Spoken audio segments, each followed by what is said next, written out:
Thank you, Mr. Chairman and committee.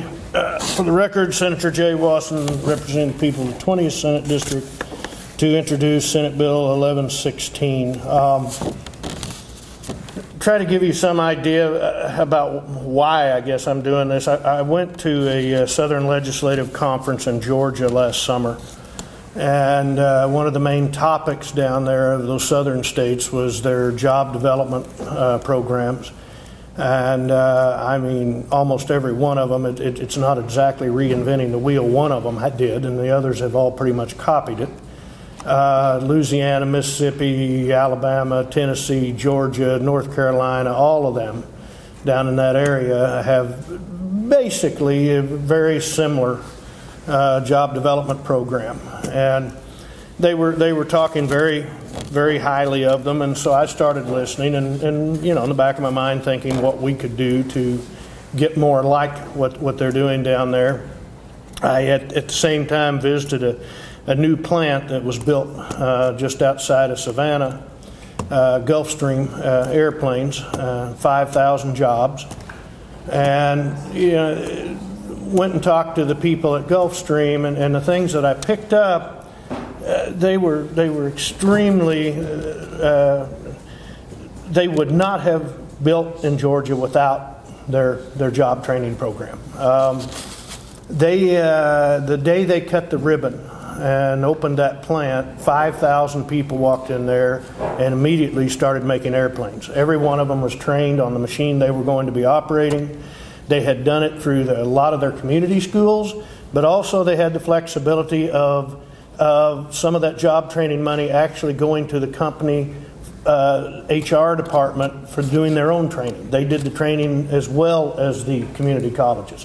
If the community college could train that particular piece of equipment and that job, they did. If it was something that the community colleges couldn't do, the company did it themselves. But it all worked the same in getting all those people trained. So the day they opened, 5,000 people walked in and started making airplanes. I was extremely impressed with that, and quite honestly, the company was extremely impressed with that. That's why they were there. And so going by that, I started thinking about, you know, what we do here in Missouri. And this bill, I don't plan on it, frankly, happening this year. I wanted to introduce it to this committee. I wanted people to be thinking about it. Since I've come home and started talking about this, I've found an awfully lot of people in almost all of our Chamber of Commerces, locally, and the Missouri Chamber has jumped on board with it. I've talked to some folks. For instance, one company that's headquartered here in Missouri, but has operations in 28 different states. I'm trying to bring them in from their point of view, from a business's point of view. What am I looking for when I come into a state? What do I want to hear from the state? How can they help me want to be there? And so I'm trying to put together some ideas.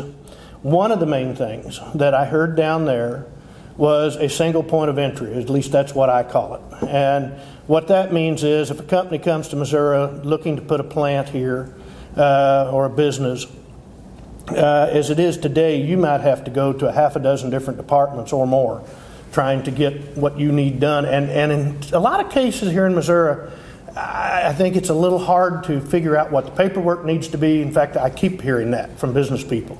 Very difficult to get through the red tape. That's always mentioned to me. And quite often they just say, you know, the money's not worth the work or the effort I have to go through to use it. Down there, you go to one point, and it's one person, and that person is assigned to your company, and you will get your DNR permits there, you will get your job training money there, you will get any tax credits there, everything that has to do with your company, you're going to deal with that person and that one single entity. I've heard time and time again business people saying down south that was a huge thing, a monstrous thing to them, that they didn't have to go here and there and everywhere, that person would do that for them, that they would navigate all of those departments for them.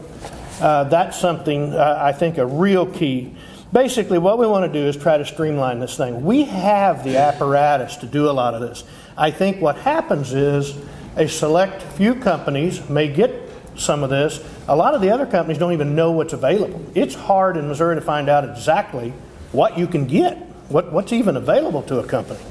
I think that's huge. I think flexibility, like I said, being able to let the company have some of those training dollars to train some of the people is another big piece of this. We have a great number and some great community colleges. Should be a way to involve them in this. I think they're ready. I've talked to them. I even have a white paper from them saying how they might be able to work in this. Using those community colleges to do a lot of this job training. They're already there. You know, we should be able to take advantage of that. A lot of them are doing job training now, but we need the flexibility to say, look, this plant needs this type of training for this type of worker. And you know, I talked to one, frankly, in my hometown just recently. They make cardboard for cardboard boxes, and it's all done on an assembly line. It's all done with a computer. They need maintenance people. Well, when they said maintenance people to me, I thought, well, we're talking about somebody that pushes a broom and what? It's when one of those pieces break down, somebody's got to know how to reprogram that computer. Somebody's got to know how to go out there and do that. That's a maintenance guy to them, because when that one thing breaks down, their whole assembly line stops. And that's huge to them. That's a lot of money when it's sitting there. And they want the community college, and are trying to work and are working with our community college down there to train people to be able to go out there and do just the basic computer stuff. I mean, this doesn't take somebody that knows how to build a computer, but just the basic things to get that thing back online, get the right thing, the right piece in there, and get it fixed.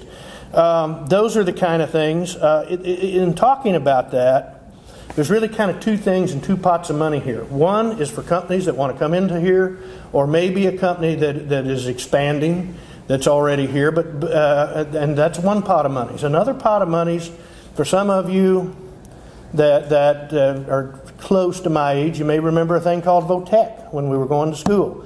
I'm thinking we may need to go back. That's another pot of money, and it's another idea, but I think it should be part of this.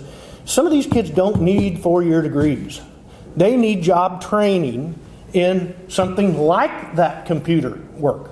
Those are the things I think we need to be concentrating more on, and I think we're missing the target a little bit in our job training. I think we could work on those type of things. Obviously, all of this is going to take some more money. We know that, but these are dollars. I think by anybody's study, any study I've ever seen, you're talking about getting anywhere from a $5 to $7 or $8 return on every dollar the state spends in job training. If we can get these kids jobs, if we can bring companies into the state, it is going to increase our revenues. And so I think you have to kind of look at it that way. We do spend a little less, not as much as you might think, but less than most of those southern states. I think if we bring that up a little bit and we streamline what we're doing, and what my intention is over the summer, in working with different entities, particularly the chamber, I think we can have some meetings, pull together some people, pull together some ideas, pull together businesses, pull together community colleges, and try by next year to come up with something that will make some sense to you guys. And I just wanted to lay it out today to let you know that it's out there, and that we need to be thinking about it. It's not something I think we can do overnight. It's going to take a little bit of refining, but those are most of the basic things that I want to try to do. I do have some witnesses, or at least one, I think, that will talk a little more in detail about some of this. But you know, Kansas City, up in your area right now, Kansas and Missouri are both horribly in the lower numbers of creating jobs in this coming back from this recession. And there's no reason for that. We should be able to do the job training, get the workforce available. I think people, frankly, Missouri, they're hardworking people. They just need the training, and we need to show those companies that we can do that for them to bring those jobs into Missouri. But I'll stop there, answer any questions that you'd like. Thank you. Senator, I appreciate you bringing this forward. It's a good compliment to some of the things that I've been able to work on. the Career Tech Ed, the certification process for the high schoolers in the VOTEC program. Innovation Campuses, which is a great example in the Kansas City area where the business and the high school and college will work together to put these programs.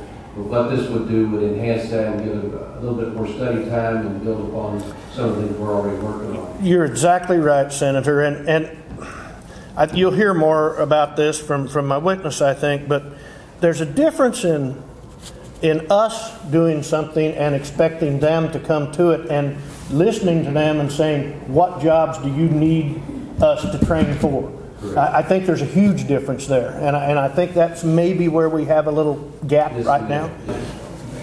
Thank you, Mr. Chairman. Tracy King, here representing the Missouri Chamber of Commerce and Industry. We'd like to go on record in support of Senate Bill 1116.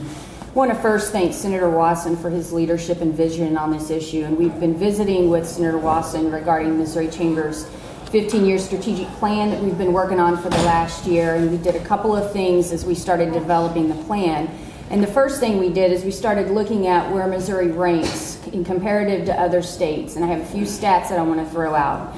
First of all, if you look from 2004 to 2014, over the last 10 years, Missouri ranked number 42 when it comes to economic growth in the nation. We also ranked 43 in GDP growth, and we ranked 37th in income growth per capita.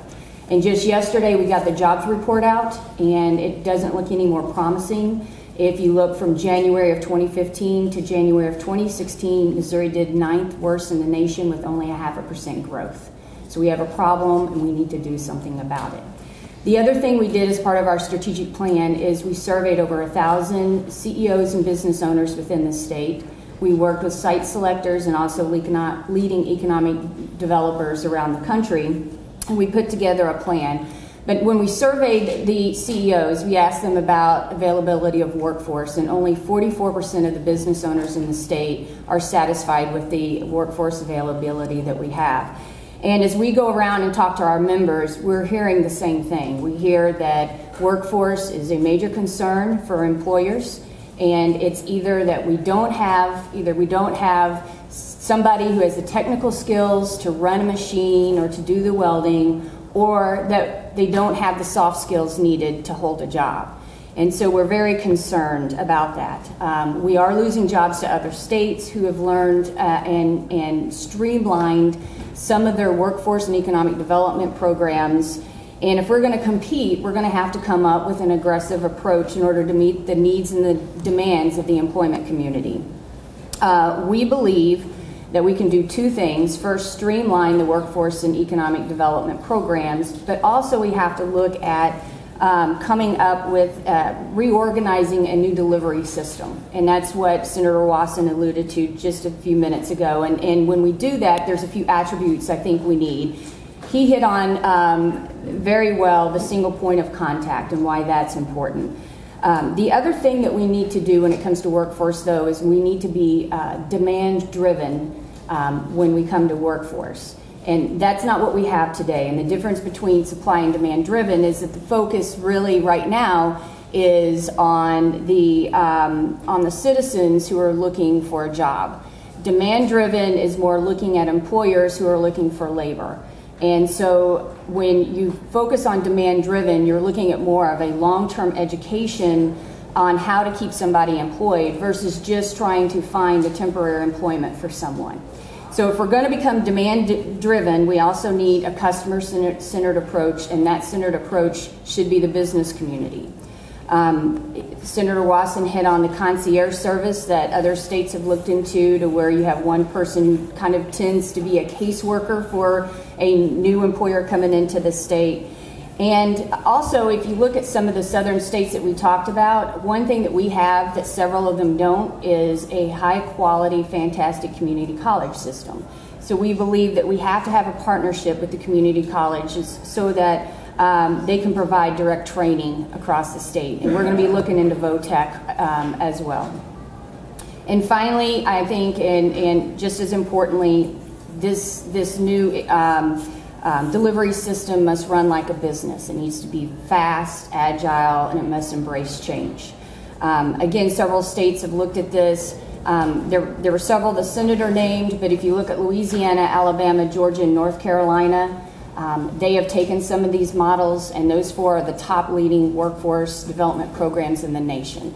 So we believe we can look at all of these states and come up with a true Missouri approach, taking the best of the best and doing that. And we believe now is the time to act, as we're constantly competing for jobs, and we've got other states who are willing to look at new ways to provide the needs and services of the business community, and we can't afford to sit by. Thank you for your time, and I'd be happy to answer any questions.